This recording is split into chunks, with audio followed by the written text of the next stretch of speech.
Oke, pemirsa dengar ya. Let's go.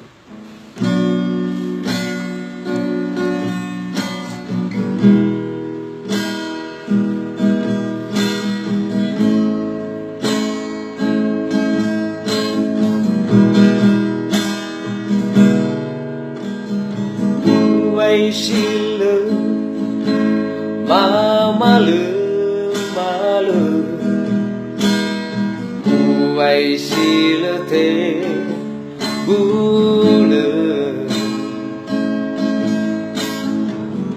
quay mà lỡ phao mà si gu khơ mơ mà nè ba ô mà si mơ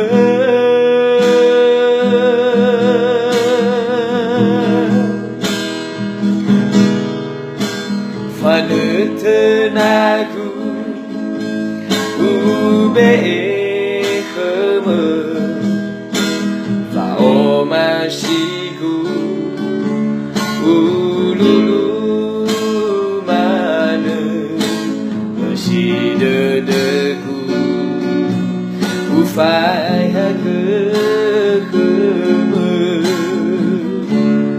akhiku omashi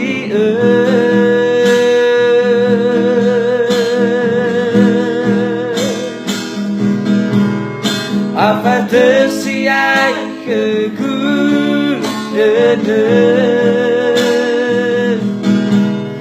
mewah kang itu lama bersila utetenau lama Batulah elau keku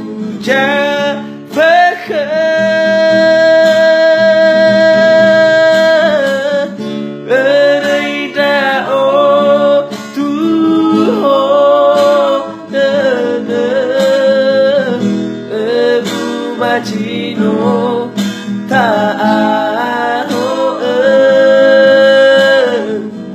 Banchi le ute ula ta rơi đau lỡ hô lỡ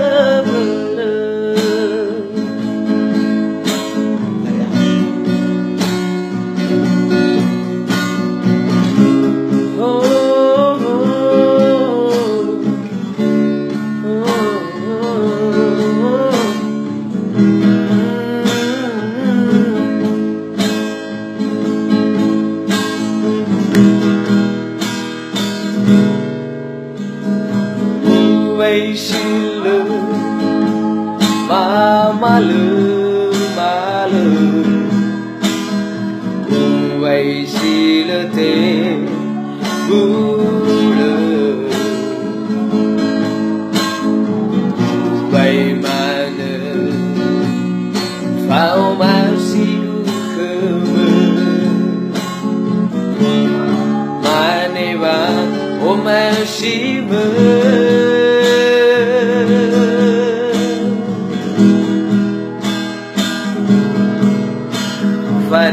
Fanutenaku ube khmer và omashiku ululu mane shidederku ufai khmer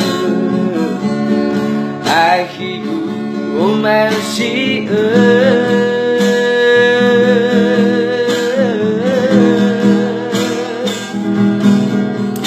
apa tersiai keku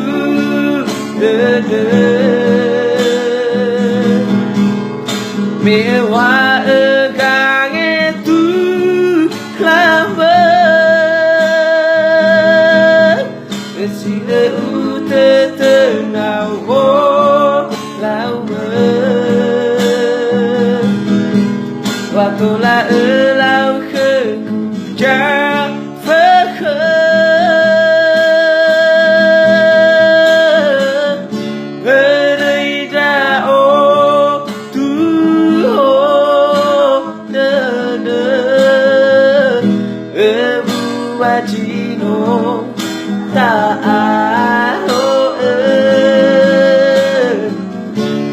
Bajile ute ule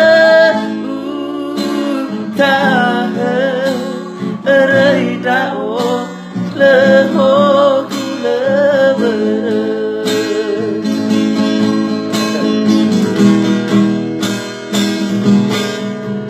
Afate si ai keku dede Ewa engang itu lama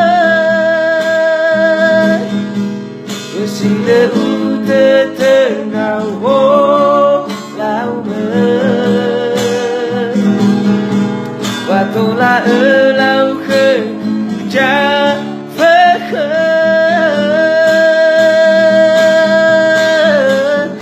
Ereida o Duha dene Ebu bajino ta'ano Bajile ute ule utahe Ereida o leho kulebere Ereida o Duha dene Ereida o leho kulebere. Terima kasih. Ini kami nanti kami tampilkan di tahun 2015. Ya kemarin ini sudah terlewat. Dadah.